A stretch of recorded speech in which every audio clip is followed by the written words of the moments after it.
by Barrett. 5 minutes. Thanks, Cahir. Yeah, I move the Sanctions Against Israel Bill 2025. This bill, in line with our moral obligations but also our legal obligations under the Genocide Convention, international conventions on apartheid, international law,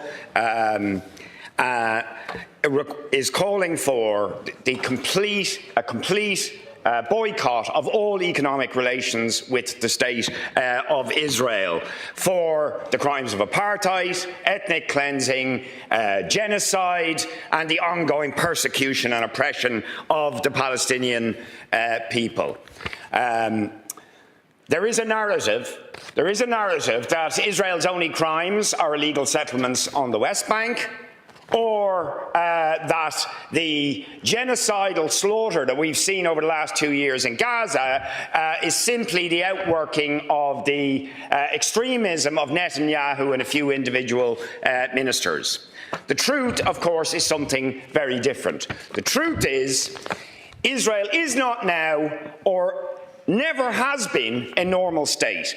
Israel, the State of Israel, is a death machine directed at the Palestinians whose sole purpose is the ethnic cleansing of the Palestinian people from their lands. This has been the case since 1948, and the genocidal slaughter that we have witnessed over the last 2 years is simply the outworking of that horrific reality.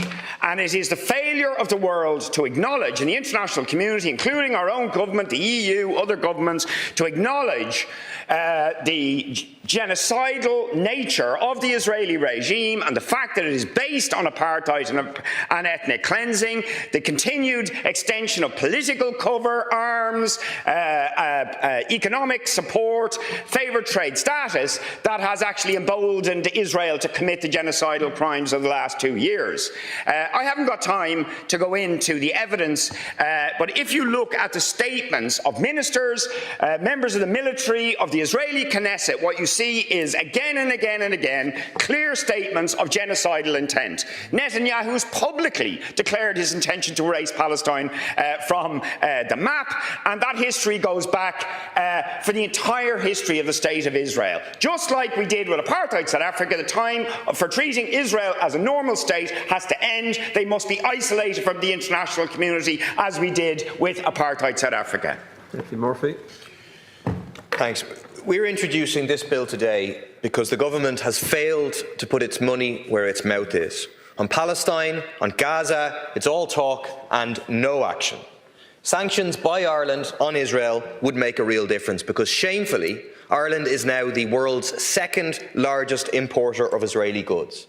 During the genocide of the past 2 years, trade between Ireland and apartheid Israel has exploded from €198 million in 2020 to €3.24 billion in 2024. This is not consumer goods. If it was consumer goods, then the Irish people who have stood steadfast with Palestine, who have marched week after week, who have taken direct action, they would have boycotted these goods. Over €3 billion of this, 92% of this trade, is in so-called electronic integrated circuits and microassemblies. An excellent investigation into Ireland's trade with Israel by Uplift finds that it is most likely funnelled from Intel's facilities in Israel through Ireland via transfer pricing for tax benefits. There you have it.